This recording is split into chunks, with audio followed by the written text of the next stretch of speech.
I think we're live. Let me just make sure. Yes, we are. We are. Yep, looks like I that. usually give them a few seconds to join, and like YouTube alerts them, and then there's a lag. So I'll just give a few seconds, and then we can start. Hi, Suzanne. Can you hear us and see us? Let us know. In the meantime, maybe we can start, but I want to make sure if they can hear. Good evening. Can you hear us, Hannah? Please let us know. Um, yes, they said yes. Hi, Jam. Hi, Susan. Hi, Hannah. Thank you so much for joining us. Jamaican American married to Ethiopian here. Hi, Jam. Welcome. Okay. Um, we have a guest today, as you can see. And so I would like for our guest to introduce himself first, and then we're having a conversation about Africa, Pan Africa, the issues that concern all of us, and why we usually come here to have a discussion. And today we have a special guest, Kabala. Welcome. Thank you for coming through. And please tell our audience who you are. Well, I can actually read for them exactly who you are from this, but I would like for you uh, to explain to us or introduce yourself first before we get into that. Great, thank you, Queen. My name is Kabala. I am a member of the African Continental Unity Party, ACUP. I am a community development specialist. I am born in the colonial enclosure that we call the Democratic Republic of the Congo, currently speaking to you from South Africa. I have also a background in engineering studies as well as community development, as I said. I'm author of two books. One is the Expropriation of the Mind Without Compensation, and the second one is What Time Is It? The question to the African millennials. And I'm happy to be with you today on this platform. Peace and love. And we are happy to have you here. I was interested when I was reading up on you. I saw you call yourself a community developer. So I want to understand, like, what exactly, what does it mean to you, community developer, and how can we become one? Well, I guess everyone should be one. I mean, Africa is under construction, as we can look at it, and eventually rebuilding Africa. It does not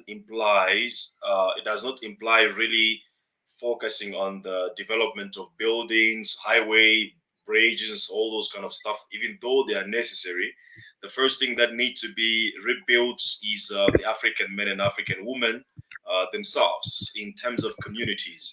So that is where community development comes into play. So it's mostly is about helping people to organize their resources, their skills, and organize themselves in order to achieve freedom. You know, in terms of communities as well as in terms of individuals, member of those communities. So that's what community development implies. So you can become one. I'm sure you are already one. Looking at the work that you are doing, you are rebuilding Africa by eventually impacting the minds of African people. So there's never been better than what you have been doing. So keep working. You are doing well. Oh, thank you. Thank you for your kind words. But I also want to, of course, we're going to talk about Africa, but tell us a little bit more before we get into that about African Continental Unity Party. I saw somewhere that says like it's the first Pan African party. Yeah, it's What actually it's a yeah, yeah, indeed. We say, I mean, many people say, and it's true, it's the first Pan African political party, that transcends boundaries. Yeah, so it means we have since 1960s political parties that are uh, that are located within certain boundaries, and those are the colonial boundaries. We have never had a chance or an opportunity to define ourselves as African people and to come up with actions related to how we define ourselves. Most of things that we do, we are doing them based on the definitions that were given to us by the oppressors.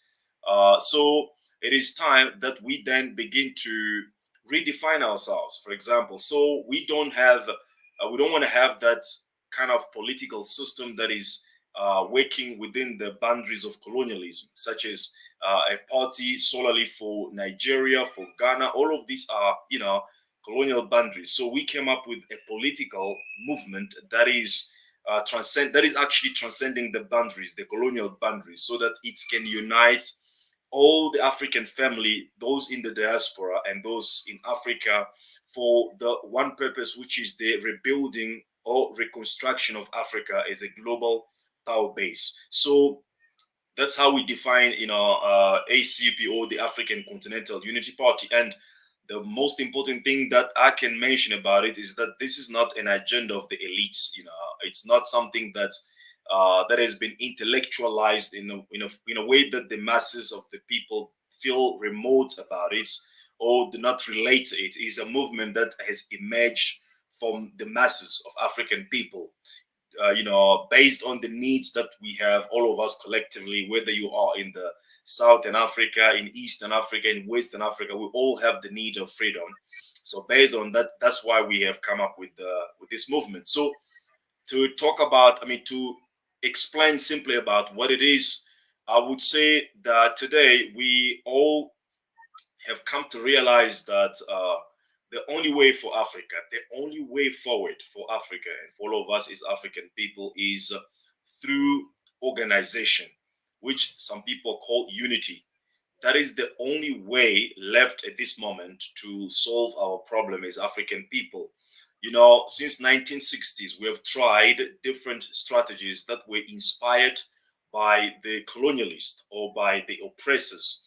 We tried modernization because they told us that our culture, our tradition as African people is not compatible with development.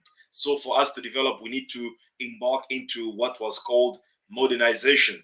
And years after, we realized that modernization was a scam, was just a technique or strategy to keep Africa colonized or neo-colonized. From modernization, we were embarked into what was called industrialization. After that, we were embarked in what was called neoliberalism, and today we are in what is called globalization. So we've tried all things suggested by the Western society for Africa as recipes for African development, right? We've tried democracy, we've tried human rights, all these things. At the end of the day, we see that they are just some kind of scams to keep Africa underdeveloped, and the resources of Africa are being exploited every day to build the future of African kids. So the only thing that the Westerners have never tried to suggest to African people is the unity and organization of African people. In fact, those leaders who have come up with the idea of unity, such as Kwame Nkrumah, Thomas Sankara, they were shut down immediately because unity is a threat to the neo-imperialism. So, in other words, if we are able to unite today and to organize ourselves as African people, it is the takeoff of Africa, and then nobody will be able to stop Africa. So that's what we know, and we know that it is true, and that is the fact that it has been is an agenda that has been fought against by all the forces, from east to west, so that Africa can stay divided. It's a proof to us that this is exactly what we need, and in fact, we know what we are able to do when we come together in unity and organized in an organized way. So that is what ACUP is about to do right now. It's not something new. It's something that Kwame Nkrumah tried, something that Thomas Sankara, something that all the leaders, Patrice Lumumba, we know it has been tried. So we want to make sure that we this time around we make sure that this agenda succeed. Since Kwame Nkrumah was overthrown, Pan-Africanism has stayed an agenda of TikTok, has remained an agenda of TikTok or an agenda of YouTube or an agenda of just any panel discussions. Pan-Africanism has never been into power in order to dictate the future of Africa. So ACUP is then this platform that comes to help us then to organize ourselves, at the continental level or globally speaking, to bring all African together, in order to begin then to do for ourselves what we have sometimes relied on other people to do for us. That's what ACUP is actually. Is the platform, a political platform that aims to bring all African people together so that we can then be able to forge a common political agenda, common economic agenda, common, social agenda, all these things that we want. Whether you talk about common language, talk about common passports, how do we implement them if we don't have a collective political institution or political system? That's what ACP is here to do. And our vision is to rebuild Africa as a global power base. We cannot do that with other method except by seizing the political power and then eventually redefine Africa in a way that we want. That's what ACP briefly is about. Thank you. You've explained yourself very well. It sounds noble. It sounds great. It sounds almost perfect, obviously. Um, but my question to you, and I saw someone also writing in the comment section, how do you make that happen? Someone asked, what structure do you have? Maybe you can answer it together with my question. My question is, how do you make sure that it happens? Because as you mentioned, so many great leaders came, you know, to us and try to change our situation and try to um, have or make us come together so we can do what's right for us. But as we know, either they're assassinated or something happens to them. Some of them get bought, like, the story. So how do you make sure the African Continental Unity Party actually makes that happen, as opposed to there being like a coma or a full stop, you know what Yeah, I mean? yeah. Yeah. I get it. I get it. Yeah, definitely a good question. So, I think the best thing that we have is the history, and the history is always a kind of education for those who want to move forward. You want to look in the past and see what has not succeeded, and understand the reason why it did not succeed. From there, you build upward to go into the future. And when you look the reason why.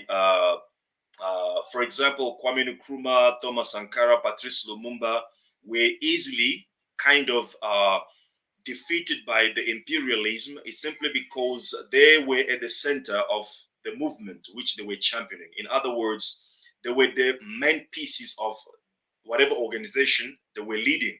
And when you have an organization where you have one leader who is at the center of that organization, it is easy to destroy that organization by just destroying that particular leader. That's the reason why when Thomas Sankara was killed, most of ideas that Thomas Sankara was fighting for, they were stopped almost at that time. The same with the Kwame Nkrumah, the same with Patrice Lumumba. So the strategy that we have with the ACP is that we don't put an individual person as the leader of the movement, because when that individual person get compromised or get killed, or virtually or physically, then the whole movement that was relying on him come to a halt. So we center the movement on the vision, and we understand the vision clearly. Today, what Africa needs is power. Africa does not. That Africa is not hungry. It's just uh, we are suffering from artificial hunger. We have 60% of the arable land in the world. Africa has resources. We have all these things that we know. The one thing that we are lacking is the power to do for ourselves what other people have been pretending to do for us. And that's what we want to do. So we don't center this movement on individuals. We don't have a charismatic leader. We don't have a person that we need to look to so that that person can lead us to our freedom. No, the vision of rebuilding Africa is the leader. So that's what we say in the ACP. When you join the ACP, what the first thing that we tell you is that there's no leader. The vision is our leader, and all of us, we are behind the vision and following it to make it fulfilled. So that's one first strategy that we have to make sure that even if myself as a communication member of ACP, if I'm targeted, well, the movement continues because somebody else will come and replace me, and continue to communicate, but their vision will remain untouched. Another person who is in the mobilization, if it's being targeted, well, it can be replaced easily. Another person will come and continue the mobilization. So the vision is not centered or is not embedded in one individual. It's actually embedded in all of us, members of ACUP. We are potential leaders and we are following the vision. So we say simply that the vision is the leader and let the vision lead us. And all of us, we stay behind the vision. So that is actually what one of the strategies that we have in place to make sure that we succeed and we don't get compromised. And what we do with the part is, we go in every country, we preach our good news of African liberation and African emancipation, and then we bring people from that country and we encourage them to register the party in their countries and to organize themselves in their countries, and together under the umbrella of one vision and one mission that we have, definitely within 5 years, 7 years, 10 years, we will begin to see, Pan-Africanists in power in Ghana, Nigeria, Congo, and from there, it's just a matter of time before we see Africa actually embarking on a journey of liberation and emancipation. Well said. Thank you. I'm glad you've thought about that and put in like a structure where even if Kabbalah is not there, the movement will go on. And actually, you're right. I've never looked at it that way. Like, why did the revolution, like that revolution, stop with maybe let's say Thomas Sankara, which we're happy that I feel like it's continuing now with the Burkina Faso reviving, saying no to nonsensical companies, foreign troops, all that. So I feel like in a way right now Burkina Faso is back on track. I don't know your opinion on that. Maybe I'll ask you about that as well. But I'm seeing a lot of people asking you questions, but I want to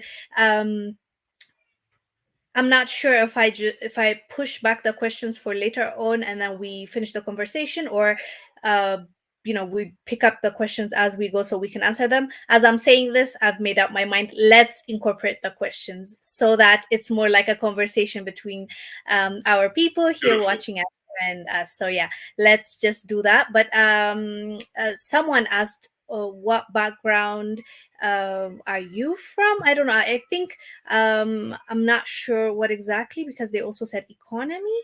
I'm not sure about that, but someone also asked what country is Kabbalah from. DRC, right, if I'm not wrong? Yeah, yeah. I call it the colonial enclosure, DRC. That's where I was born. I mean, I'm from Africa. Africa is my I home. know. Marcus Garvey said that as long as we are not free, the whole world is our province. So I'm from Yeah. I was born in the Congo. Yeah. Yeah, say it again. What do you like to call it? DRC? Colonial enclosure. Every African country, so-called country, is a colonial enclosure. It is created not by Africans. It was created at the Berlin Conference by white people as a colonial enclosures to exploit us and to keep us undermined in whatever way we can imagine. So we shouldn't be feeling very proud of these countries. They are just prison cells in which we have been incarcerated. So the way out for us is to break them down and to rebuild Africa as a whole, as a global power base.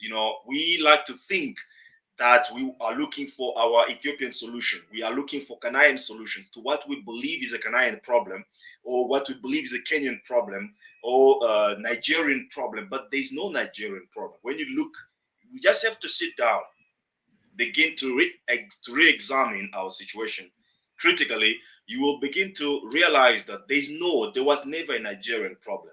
There was never a Mm. Congolese problem. There was never a South African problem, Ethiopian problem, Malawian problem. There was never such a thing. We got to have Nigerian problems since the Berlin Conference, when Africa was broken down, divided into small pieces or small group of people that can be easily controlled and destroyed. Before we had African problem, So, and that's what we have today. Because whether you go to Nigeria, to the Congo, what you see is what? Dehumanization of black people, oppression of black people, exploitation of black people, and the resources of black people are being taken out of Africa to build the Western world. So that means we have common problem. We have fought the same battle in the past. We were colonized, right? We were oppressed. We were enslaved. Today we are neo-colonized. it implies that we also have the common future if we think about it together. Because the way, I mean, the fact that we had a common past, a common present, implies that we probably have a common future. And that's what we need to think about.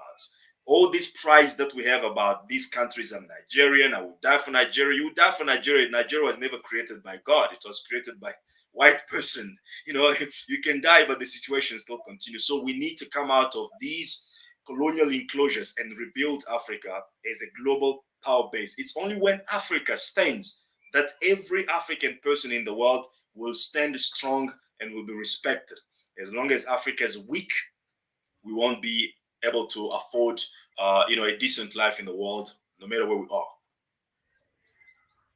Well, yes, I agree. But now, I don't know. I don't know if it's the I'm trying to tell myself that I'm just trying to be realistic, because I see the people, right, of Africa in different parts of the continent, and it's so hard for me to fathom, like, to I don't know what can happen that will change everybody's minds into thinking that we can all come together. Like, for me, I gave up on that. I'm being honest, I gave up on that idea. Maybe in the future will happen. And where I'm at in life right now is, like, I'm thinking at the very least we can create that connection, like a Nigerian being a Nigerian, um someone from DR Congo, someone from Ethiopia, but then bringing us together the same way, let's say, European Union is right now, right? There are different European countries, but then when it comes to their, union, they don't play around. Or when it comes to traveling from one country to another, they make it simpler. They made it in a way like they're one people, but also they're different. But then again, their unity is much more greater when it comes to their benefits than their diversity, if that makes sense. So, like, I don't know. I hope that one day Let, let me we let, get let there. Yes, okay, you go. Yeah. Tell me. Sorry, Yeah. let me say this. One Okay. of our greatest revolutionaries, Kwame Ture, I don't know if you know Kwame Mhm. Ture, he said that the rights of every people who are free is to define their own terms and to make those terms accepted by other people. And that same right is the right that everybody that want to oppress you will have to take away from you. I don't know if I should repeat that again. The right of every free people or every free person as you are is to define your own terms and then Mhm. make your terms accepted by other people. And if I have to oppress you, I will firstly take away that right from you so that you are unable to define yourself, right? So that the way you define yourself is imposed by me because I'm oppressing you. So based on that, let's look who defined us as Congolese, as Nigerian. Was a black person or was a white person? The answer is the white people sat at the Berlin Conference without any African person there, and they defined us in what we are today. Nigeria or Nigerians, that's where the word came from. Congolese, Sierra Leone, the forest of lions, that's how they call us. The Ivory Coast, those are the definitions given to us. So if we want to be free as African people, then we need to begin with the fundamental question of how do we define ourselves? If we continue to define ourselves in a way that the oppressors defined us, then we are building our house on a rotten foundation, and that house cannot stand. So we need to question what is the foundation? How do you define yourself? What is your name? If your name is John, for example, why do you call yourself John? Where does John come from? So this has to begin at a psychological level, and that is the journey to the freedom. And until we are able to define our own terms and make those terms accepted by other people, we cannot claim to be free, right? So that is one. Now, the second thing, when we talk about unity as ACUP, we don't mean that you and I just have to come and sit together and unite and then everything's over. Never. That is not what we talk about unity. When we talk about unity, we talk about unity of purpose, right? It means what are the things can we do together to give ourselves power, right? Let me give you an example. You said earlier on that what can we do then to change the mindset of the people? There's no way, there's no need to even change the mindset of the people. What we need is just to present the facts to people, to tell them, okay, guys, you have been doing this alone. Look, you are still weak. Let's do this together and see how powerful we'll become. I'll give you one simple example. In 2015, right? Let me not even go 2015. Right now, in 2023, the GDP of Africa is 2.7 trillion US dollars. That is the GDP of the whole Africa. On the other hand, the GDP of Russia is 1.7 trillion US dollars. So literally, Africa has got more money and spending more money than Russia. Africa is 2.7, right, trillion, and Russia is 1.7. So the question I'm asking you is, what makes African leaders to go, all of them, to crawl down in front of Putin when he calls Russia African summit, and to ask for grains, ask for seeds, right? Even though we have a lot of money, it's simply because we are disorganized. Our money is not united to build Africa. We are disorganized with our little economy. So when we bring this money together, let's say that we bring this money together, 2.7 trillion US dollars, then we are more richer and more powerful than Russia. The same thing that happened as I was speaking about 2016-15. The military spending of Africa was 46 billion US dollars, right? While Russia was about 60. When you look at Africa militarily speaking, Africa is on fire speaking right now. In Sudan, there's a war there. In West Africa, in the Congo, right? All these places, there's a war right there. Simply because, and this war, when you look deeply, you see that they are funded and sponsored by Western powers, right? They are the ones who sponsor these so-called rebels with weapons and stuff, simply because Africa cannot defend itself, even though we are spending billions of US dollars in military spending. So if we can bring these military budgets together to form not individual military spending or budget, but to form African budgets for defense, will be more stronger than what we are today. So when we talk about unity, what we mean is simply let us come. The things that we are doing individually, and we are unable to sustain the pressure of the Western imperialism, let us come and begin to do them together. And from the moment that we begin to do together, we will be more powerful than what we can imagine. So it's very simple and very possible. It's not impossible, you know. Mandela said that it seems impossible until it is done. So we need to answer to this question ourselves as Africans today. Uh, should we stay in our comfort zone and suffer forever and send our kids in a very harsh slavery that is to come, or should we put aside our egos and come together and rebuild Africa, which can guarantee the security of all of us? Because Africa is strong. I mean, African can be strong only when Africa is strong. Today in the world, when you see a person presenting to you, let's say two black people, one is presenting to you a American passport, you give him a respect.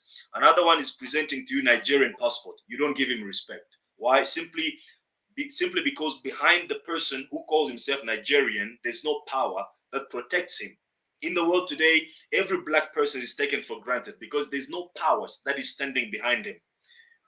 In other words, I mean, on the other hand, when you want to treat with a Chinese person, you give him respect because you know the power that is standing behind the Chinese person. So that's what we want. If Africa is strong, African person will be strong everywhere in the world. That's what Marcus Garvey said. So that's what we want to do. It's not about you abandoning your culture, abandoning whatever that you do, so that we can sit together and then start looking at our faces together. It's not going to solve our problem. It's mostly about uniting our resources, uniting our energy, uniting our power, our little power, to build a greater power that will solve all of us problem as African people. Okay. I my something you said that stuck with me is unity of purpose. I like that. I'll start using that. So, so Uh if there's no purpose, if there's no objective, there's no need to yeah. be in unity. It's only when we Yeah. define, okay, let us come together. For example, build a continental educational system. That's the purpose there, right? It's only when we decide, oh, let us come together and build continental army to defend Africa. There's a purpose there. So we talk about unity of purpose, not just unity of, of what many people feel like, you feel like to be together. No, no, no. We don't talk about that. We talk about coming together and work together to produce better results than what we are doing individually since 60 years now of the so-called African independence. Speaking of that, what do you think about African Union African Union is a circus. organization? I'll give you. African Union is a circus. You mean the institution that is called African Union, right? Yeah. No, it's a circus, as I said. African Union is a union of African leaders. It's not a union of African people, right? It's a union of African leaders to defend themselves. When an African leader is overthrown somewhere, the rest come and then put sanctions on whoever who orchestrated the coup d'etat. It's all about protecting themselves. And one of the worst thing within about African Union is in the African Union Charter itself. How can you call it the institution an African Union, but within the constitution of that institution, you say the borders inherited from colonialism cannot be questioned, cannot be changed, are intangible and will remain. So you talk about African Union, but you are defending the division of African people. And number three is an institution that is funded and sponsored by European Union, so it cannot be at the service for African people. So we need to forget about that. The unity of African people is the true African Union. Okay, so my next question was going to be what. So what do we do about African Union? You answered me, so forget about that. Okay, noted. So let me read this comment from Life with Kemdi, and then I'll ask my question. So she wrote, "You are right. Our problems are not individualized, it's general, but the division in identity has led us to believe that we need to focus on our own people." So, how do we now, like, let's on the ground, what's your advice to us? How do we do this like individual, because at the end of the day, if we break it down and tell each one of us what we need to do, it becomes easier for us to understand what we can do now in our own small little way. So what do we do about that? Like, how hard it is, obviously we can all agree, but then how can I, one person, contribute to the unity of Africans? Find an organization, find an Mhm. organization, join an organization, support an organization that is working for the agenda of African liberation. There's no way that you can do it alone. It's very complex. It will get you depressed and you can die younger. The only way we are able to do it is when we come together and share the task, right? So at the individual level, each African person must have a consciousness of the reality of Africa today. You see, we are living in the world of distraction and consumerism, where they try to make us believe that everything is almost perfect. For the fact that you can have your big screen TV and watch all these stupid movies and go on TikTok, watch some Nyasa or Nyasi, I don't know how they call it there, go on Telegram. So you think that you have almost achieved what you need to achieve, but you are in control of nothing. As African people, we control nothing. So this kind of awareness need to come to the level of individual Africans. So every African person needs to realize that we are at a war.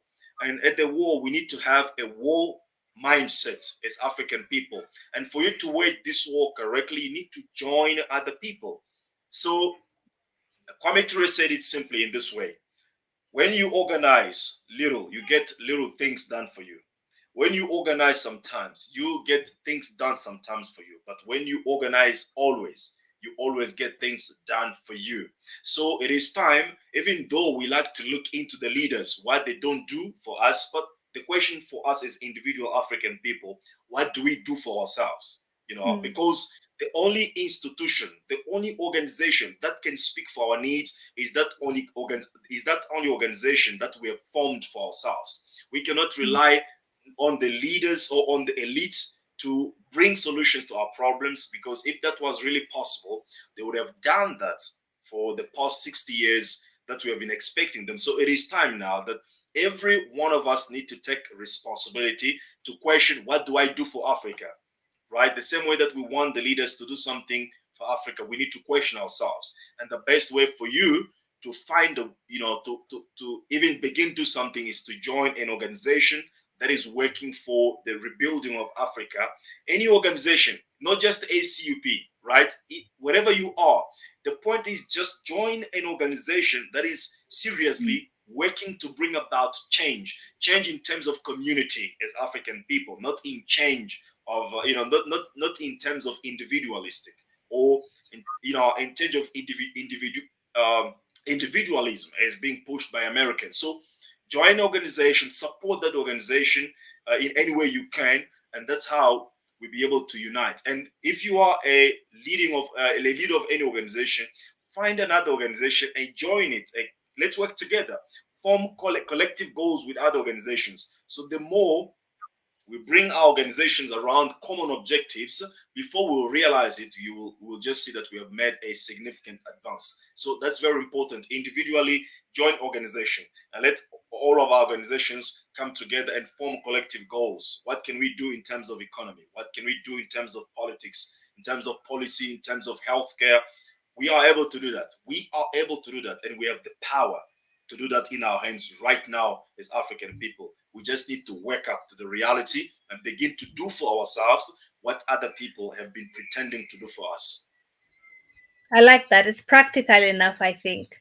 And it's something to think about for sure. Someone asked, Fight Back asked, I want to know from the brother, what are the practical measures to solve food shortage? That's what one person asked. Anything All you the can give? churches, all the churches, all the mosques in Africa, for them to function, they must have a farming somewhere in the land. They must have agricultural business going on in the land.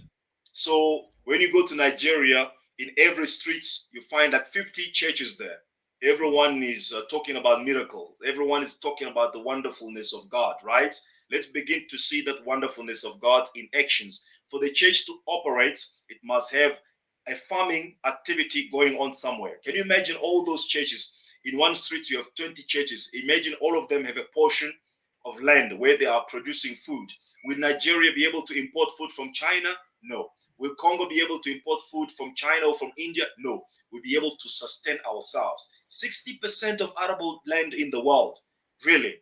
What can you complain about to God? About hunger, about poverty, about all so and so? It's just because we are not yet ready or willing to face our responsibility as African people. So, the best way to solve the problem of hunger in Africa is if we seize the power today, or if those in power become also aware of the simple solutions that can be implemented today, it's easy.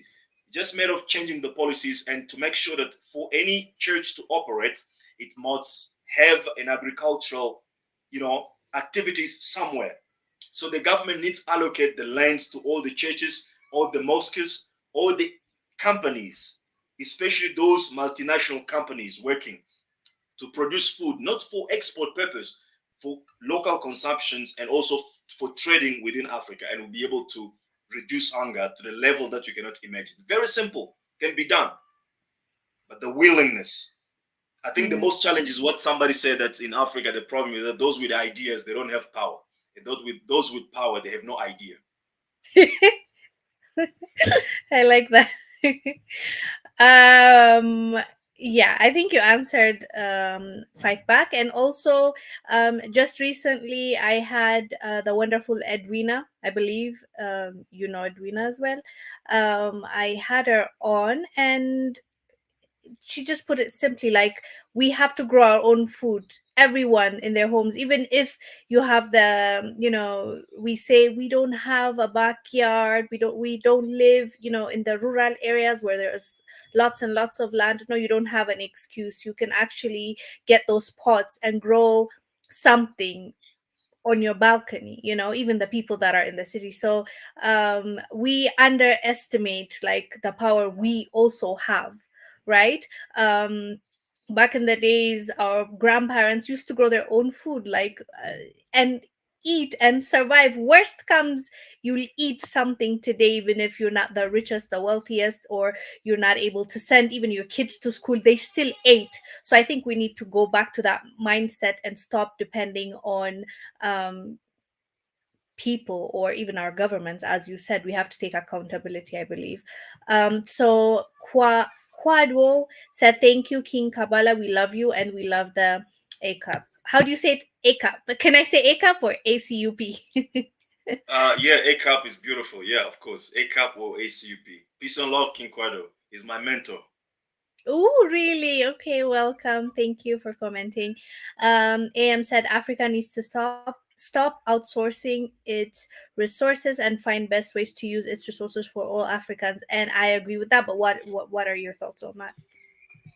I mean, that is definitely true. You see, uh, one of the reasons why we have war in Africa today is because our economy is simply based on the exploitation of natural resources.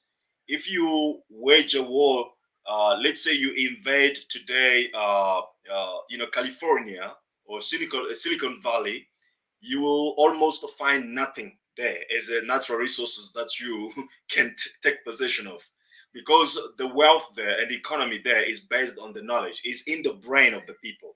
In Africa, the wealth is still in the ground, while the rest of the world, the wealth is now being transferred from the ground to the brain.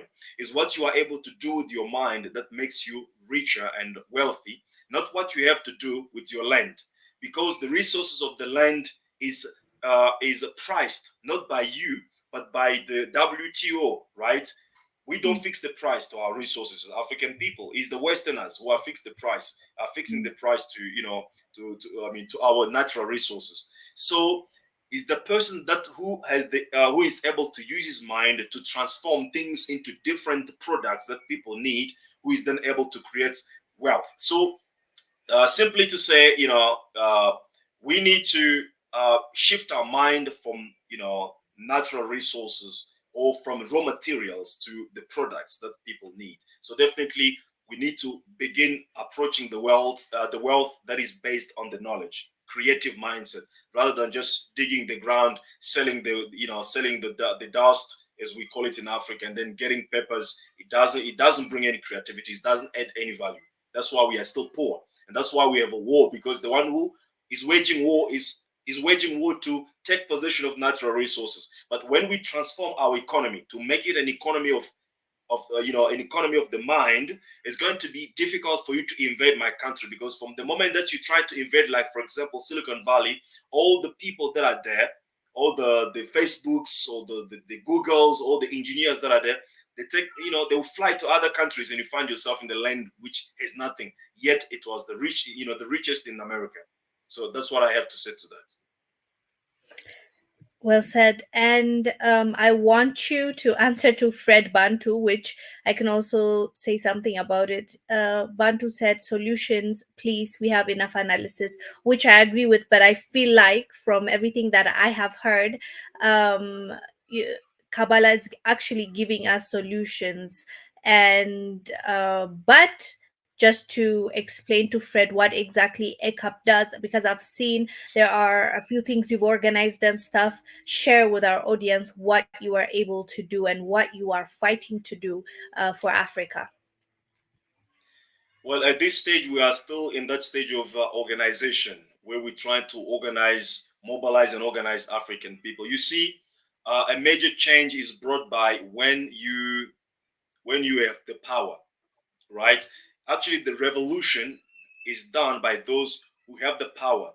Che Guevara or Fidel Castro didn't do revolution until he captured the power, until he was in a position of power. Then he was able to actually begin doing revolution. And revolution simply means changing the system, changing the values that are actually the guardians of the system. So we are still at that stage of organizing, uniting our people, so that when we gain the power, we are then able to begin the true revolution, which is about changing the system, the corrupt system that has been undermining African, uh, African eventually hope of freedom and liberation for so long. So we are doing that in different phases. We are teaching. We have the Free-Minded Pan-African Academy, where we are actually producing new leaders, where we are teaching, because one of the challenges that we are facing today in Africa is the leaders. Most of the leaders that we have are the leaders that have been groomed into a system uh, of, a system of oppression, so that they becomes the guardians of that system and oppressing their own people. So the best way to do, even if we can have a good ideas, we need to prepare the people that will have to eventually implement those ideas. So we are involved in that training process of creating new leaders that will take charge of Africa tomorrow. We are busy doing that. On the other side, we are also involved in creating economic solutions for our people through another institution that we have created, which is called Ubuntu Solidarity. So what it does, it's actually works as a hub of investment, whereby we go into our communities in Kenya, in Ghana. We do market research. We find opportunities of business. Then we call upon African in the diaspora on the continent who are able to invest in that opportunity, and they invest and create a business there. We run business to create jobs for the community and also create return on the investment for our investors. So we are busy involved into that. It is called actually asset-based community development. You see, you go to Uganda, you go to Rwanda, you go to the Congo in our communities, we see that people are complaining too much about about joblessness, about hunger, poverty, all these things. Yet in the same communities, alcohol is consumed, right? Nightclubs are working. So how can we really complain about poverty and all these things, but we are buying alcohols that are even imported from, from, I don't know, France or whatever they're coming from, Russian whiskey and all these things. So it means we're still having something at least that we have. That's why we are having all these nightclubs functioning. So what we say as Ubuntu Solidarity Group is that, look, don't focus on what you don't have, hunger or poverty. Focus on what you have, that which keeps you functioning every day, living every day, having your nightclubs functioning every day. And if we learn how to use that little thing that we still have, then we'll be able to manage great things if we come in possession of them. So it's all about bringing our resources together and form businesses in our communities to take ownership of our communities. You come to South Africa today, in locations, in deep locations, South Africa is Indians, is Arabs who have shops there, who have who are selling breads. Every day somebody wakes up in the morning in South Africa, must go and buy a bread to a Chinese, to an Indian person. Sugar we buy from those people, and yet we complain. What can we do to take possession of our markets in our communities? That's what Ubuntu does. It's all about bringing our resources together and build a shop next to a Chinese shop and tell our people from now on, go and buy from your people. Don't buy from a Chinese. And in a week's time, Chinese will be forced to close down his shop, and that's how we take ownership of our things. So ACP is doing that. And lastly, we are actually spreading our news. Spreading the news about the system, the change that we want to bring in Africa. What can we do in terms of resolving the problem of capitalism in Africa? I mean, the Western capitalism, the way it is really functioning in Africa, creating a lot of precarities, poverties, all those things. We have our system of economy that we call katikati economy. We have, a political system that we call inclusive democracy, for lack of better words. So all these are activities that we are busy doing to make sure that tomorrow or in 5 years to come, Africa is totally different. But we cannot achieve all these results if we don't get involvement of all African people. So it needs every one of us to come together and to work together so that we'll be able to succeed. It's not about me, it's not my agenda, it's an African agenda. Let us come together around the vision of rebuilding Africa as a global power base and make sure that things begins to happen. Love that. Christian said, I would like to get in touch with this guys, I assume, ACUP. So, how can people actually get in touch with ACUP? Do you have it everywhere in Africa, or like it's through for now online? How I believe you're based in South Africa, so how does it work? Well, I let me wanted start to. with the last point. Yeah, Okay, no, ACP is not based in South Africa. Is you a are. continental agenda. Oh, No, myself. you Yeah, are. I yeah, said yeah. you. Yeah. Exactly. No, I'm based in South Africa. Yeah, but I'm not ACUP. I'm True. communication. You I'm mentioned a that earlier. communication member. Yes, you made it Yeah, very yeah. clear. So yeah, 100%. So to get in touch with us, eventually it's a simple. You can begin by going to the website, which is the www.acup, .africanacup.org. Then you get more information there. Contacts are there that you can use to eventually get in touch with us. And I can give my personal cell number if with your authorization, of course. Those who are willing to get in touch with us can just uh, hook up with me and be able to develop from there. Okay, I'm trying to find the website so I can also put it for the people that are here. I'll put it in the comment section. Beautiful. Yeah, Yeah. so they So can get it. www dot African. So African with the African, Oh, like ACUP, one hey. word. African. Huh. Yeah, African. I mean, like African, an African person, right? Oh, African, okay, ACUP. Yeah, African, ACUP.org. okay. Actually, when you tap on Google ACUP or ACUP, you should be able to pick up something about us. I think I found it. AfricanAcup.org, right? Let me just, That's I it. found it. I'm pretty sure I found, let me show you. This is it. Oh, oh, That's it. You're right there, Queen. okay. Okay, good. I'll just put that in the comment section right now. But in the meantime, I want to say thank you, Kwame, for your support. I really appreciate it. Yeah, that's why I put it up here to show my appreciation. So I would like to, until I do that, I want to get a question from someone here. Um, Oh, okay, someone else also. Oh, it's Christian again. How do I become a member? Kabala, I guess we answered your question. We'll write it down below. The banker said Western civilization fears a united Africa. True, True. because that True. is, yeah.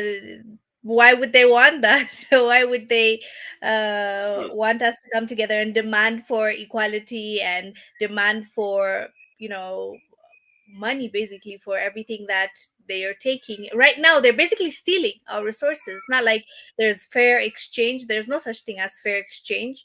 If there's no war, there's peace. We'll start demanding for what's rightfully ours. Even that, you know what, I want to ask you this question because recently I've been hearing Ghana talking about this quite a bit when it comes to reparations. What are your thoughts? Because Ghana was saying they want Africa to come together to ask for reparations for the times of slavery and also all the damages that the former colonial masters caused towards Africans. Yeah, I think definitely it is the right thing. Reparation need to happen. There have been lots of crimes committed on the soul of African person. We were dehumanized. You need to understand that as African people, we did not begin to fight for independence or for freedom or for development. We started our fight to regain the status of human beings, to be acknowledged as human beings. We're dehumanized and treated like such. So we had to fight for our humanization, then to fight for our independence, and today we are fighting for our liberation, total liberation, right? So in that process, there have been a lot of crimes that have been committed on Africa and continue to be committed today, right?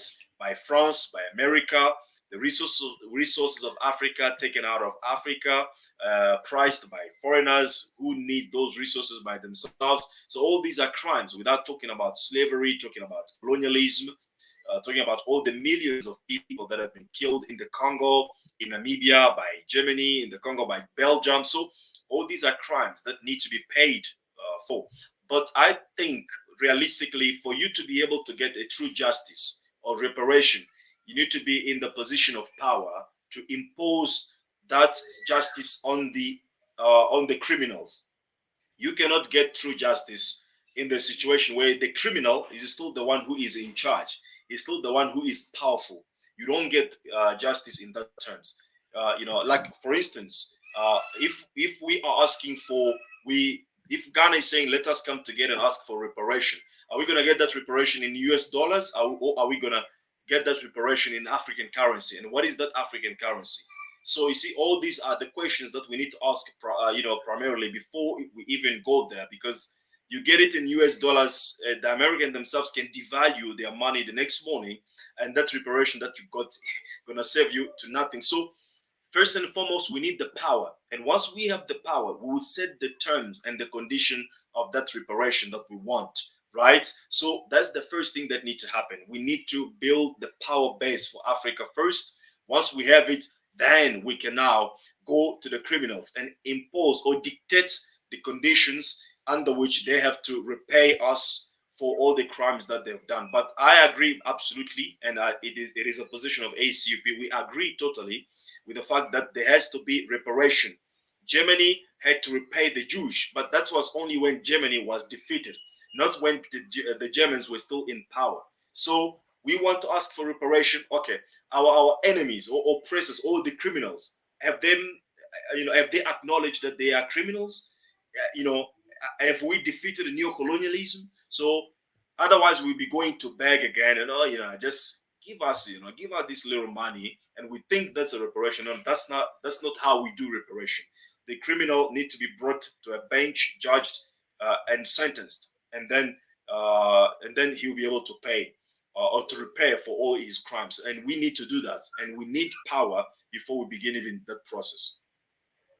I guess power comes first. Noted. Sure. African Mission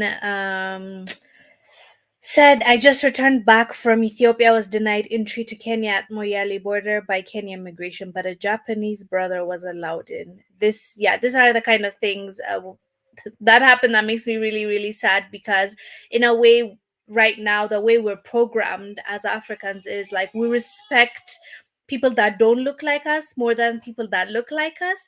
What are your thoughts on this? How do you think we can emancipate ourselves from mental slavery, as Bob Marley once said? So how do you, like, what do we do? Because it's very, very tough if you've dealt with people that are hell bent in what they believe in, and it's not their fault really, because like mental, there is such thing as mental slavery. Just because we say we're free and we're independent doesn't necessarily mean that we are that. So what do you think we should do about this situation that we keep hearing about, our people, and when it comes to each other, basically one another? Well, yeah, I think we need to come with a new educational system that is more focused on the younger children.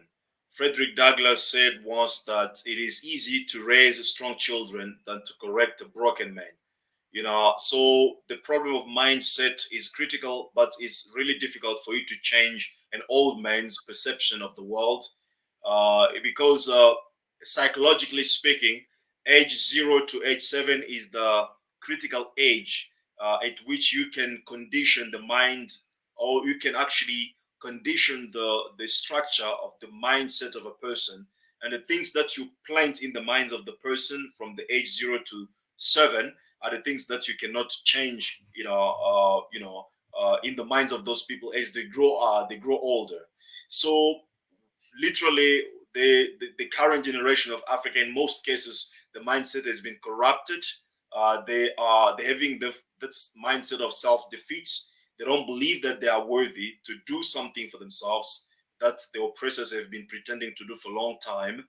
So for me, I look at the question of the mindset as a question that needs to be really dealt with a focus on the younger generation. That's why we need a proper education that is targeting the younger people, because that is the future. Education is the preparation of the future, not preparation of the present. So that education needs to be geared to those who are the future of Africa, and those are younger people. So the mindset is a very critical, because everything that we see in a society today is actually the reflection of what is going on in the minds of African people.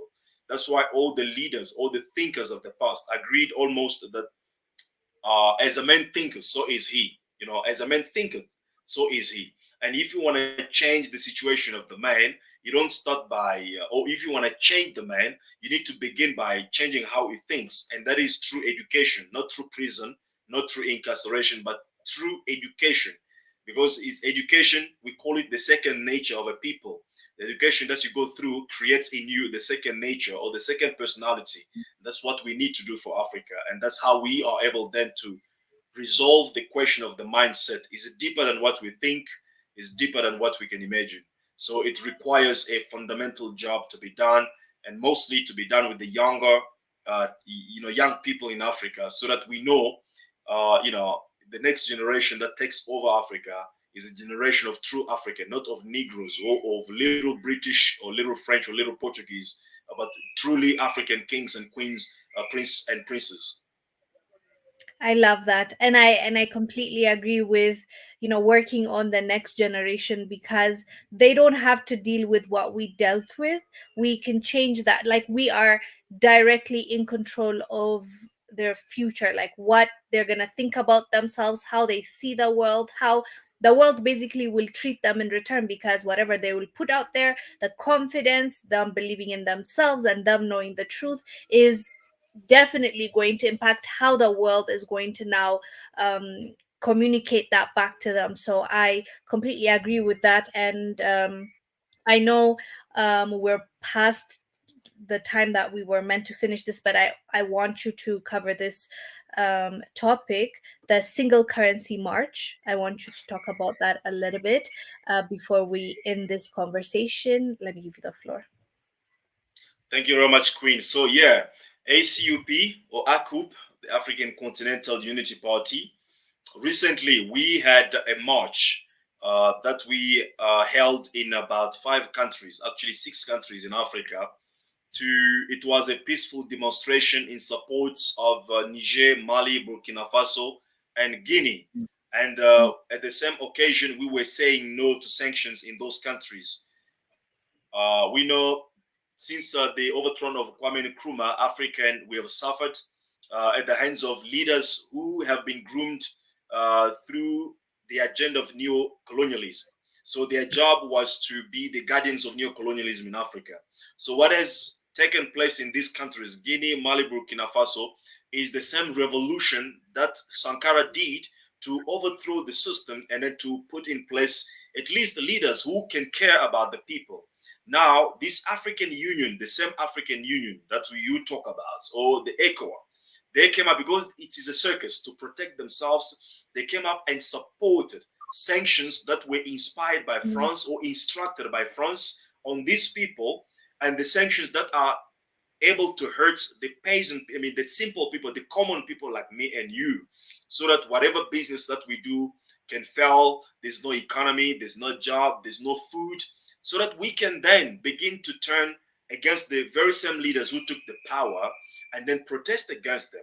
And at the end of the day, France will tell us, you see, these Africans, they are on mm, themselves, they took power, but they are unable to do things. So we were marching, we marched in South Africa, in Nigeria, we marched in Zambia, we marched in Gambia, we marched in Sierra Leone to say no to sanctions in Niger, Mali, Burkina Faso, and Guinea, and then to say we support these countries and we support whatever that is happening in those countries, because apparently the people, the majority of the people in those countries are supporting what is happening, and that is true democracy.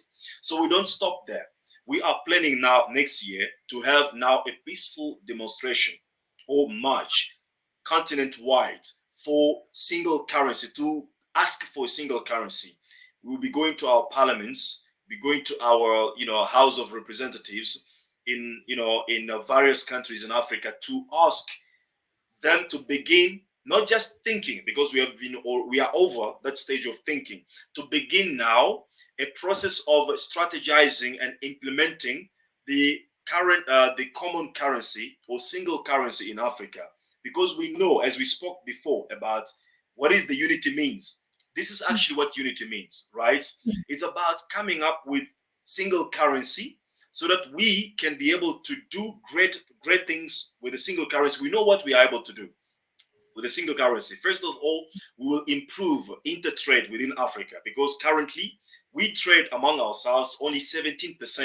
17% of all trades in Africa. One 17% seven. is intertrade. 1 7. That's intertrade among us. So that means the 80, I think 83% we trade with, with the foreigners, right? And this is very difficult situation in Africa. And number two is that the rate exchange, because all our trades, since we are trading more with foreigners, we need to convert to dollars, then use dollars to buy outside, and so all that we're losing a lot. If we are able to come up with a single currency, we have a lot to gain as African people. So this is what we are going to do next year uh, in April in Africa. We're going to march for single currency, in Africa, and after that we'll come with another march, probably for borderless, and then after that we'll come with another march, maybe for common language. But eventually, what has been determined so far is a single currency march in Africa, so that at least we are. Of course, we are not yet in power as ACUP, but we are trying to push the agenda because our vision and ambition is to create, to rebuild Africa as a global power base. So money or currency is one of the tools that we need to rebuild Africa as a global power base. As much as the education is another tool, as much as the political power is another important tool. So for now, we are pushing for single currency, which will happen. So every African that is interested to be part of this march, there's nothing about violence. It's a peaceful protest to go and demand. So please, if you are in Ethiopia, if you are in Somalia, if you are in Kenya, if you are in, I don't know, wherever you are, as long as you recognize yourself as an African person and you understand the needs for African liberation and emancipation, which is the needs for African power, please join us in this march. Be one of our coordinators in your country. Bring your people, organize your people so that together we can organize this march successfully. If we are able to do it in 30 countries, is a strong message to our leaders to realize that African people are waking up and they know exactly what they want, and these leaders will begin to do exactly what we want from them. I love that. And I'll be here talking about your march so I can, give airtime. So we You can all contribute in our own way, right? Um, yeah. So, yeah, I think with that, we can end this. But I would like to give you a chance to say anything that you think you haven't mentioned that is important to mention. Please feel free. Thank you very much, Queen. I will end with the words by Franz Fanon that he Okay. said that every generation must discover its mission and fulfill it or betray it. Let me repeat that again. Every generation must discover its mission and fulfill it or betray it. Today, we are a generation of builders. Our mission is to rebuild Africa in this generation. And if we fail to do this, we are sending the next generations into a very harsh slavery, which will take hundreds of years for Africa to taste again what is called freedom. Why am I saying this? I'm not trying to make anybody afraid. It's unfortunately the reality. I'm saying this because when you look, the people of my generation, the people of your generation, we grew up in a culture of patience, culture of commitment, based on the fact that we didn't have much of this fast food, we didn't have much of internet, cell phones, smartphones, all these things that we are having now. If I wanted to speak to you, I would have come to you physically because we didn't have TikTok or Facebook then when I grew up, for example, Yeah. right? I had to come to you physically. So that means I had to be patient, to walk, to travel, to come to you and interact with you. So that required me to be patient, to be committed, and to have that willingness to come out of myself, of my comfort zone, come to you and stay with you. But today, if you want to interact, you don't necessarily need to go to people. You just send a WhatsApp because things are happening almost in an instant, like simultaneously. So there's no much patience in this younger generation. There's no much commitment in this younger generation. And on top of that, they are on TikTok. Most of them on TikTok, what they do there is about dancing, is about games, is about showing your bodies. It's like the more you show the body, you get more likes. You have arrived, right? So you cannot hand this responsibility of building Africa. You cannot put it in the hands of this kind of generation. It's upon us who are still conscious of the reality to build or to lay the foundation over which Africa will be rebuilt. That's why I said our mission today is to rebuild Africa, at least to lay the foundation. And when the foundation is there, it's going to be easier for the next generation to begin building over that and make sure that Africa is not going back to slavery, but Africa is going forward to freedom and to total liberation, which is actually the purpose of Pan Africanism. So join us or join any movement, as I said earlier on. Let us together come and build Africa or rebuild Africa in what we want. Otherwise, the Westerners, the enemies, if not Europeans, maybe Chinese, will be always able to do with Africa what they want Africa to become, which is not exactly what we want to become in the future. So the best way to make sure we get what we want in the future is to be in the driving seat of our own destiny. So African people, from wherever you are, we have a responsibility, we have a duty, and we have a task. And let us question our daily life. What do we do to make sure that Africa becomes stronger? Africa is rebuilt, right? Let us stop at least questioning the leaders for a moment and question ourselves. What do we do? Until we respond to that question, Africa is never going to change. Thank you very much. Peace and love, freedom and decolonization to all African people around the world. Much love. Thank you. Have a wonderful morning, day, night, wherever you are, everyone, and you as well, Kabala. Thank you so much for coming through and educating us, and sharing your information with us. So, with that, I want to say bye. Stay Bye blessed, bye. everyone. Bye.